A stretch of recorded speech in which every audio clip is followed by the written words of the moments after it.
Өлкөнүн коргонуу тармагында акыркы жылдары өзгөрүүлөр болуп, абадан коргонуучу тик учактар менен толукталды. Буга чейин бирөө гана болсо, азыр 8 тик учак пайдаланылууда.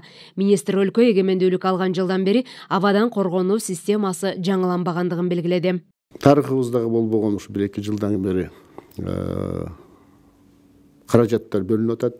Мамлекеттин жетекчилигинен куралдуу күчтөрүнө жаңы техникалар алынып атат. Курал жарак алынып атат. 8 тик учактарды ремонттоп, көчүрмөнү сапка койдук. Анын баары бүгүнкү күндө иштеп атат. Ошол жердеги эң негизгиси биздин жаш вертолетчиктер тажрыйба алып атат.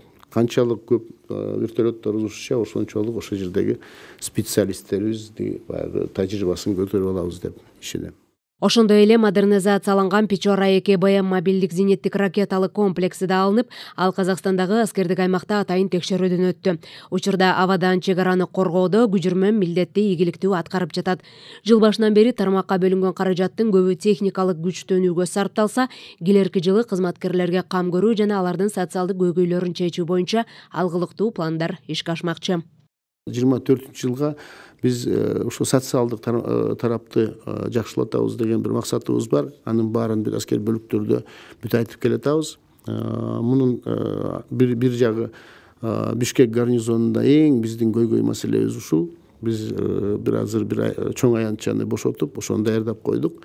Ал жагынан жакшы бир кадамдар болуп атат. Быйыл жазга чейин ушу бүт документациясынын баарын даярдап бүтүрүп туруп, эрте жазда ошол жака чоң курулуш баштагантабыз. Аны менен катар жыл башынан бери Жамааттык коопсуздук келишим уюмунун алкагында бир катар аскердик окутуулар болуп, анда 10дон ашык жолугушууларда жоокерлер башка мамлекеттер менен күчүрмөн даярдыгы тууралуу тажрыйба алмашты.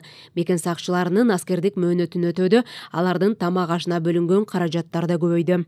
Элиза Нурматова, Руслан Сабатаров, Фалато 24.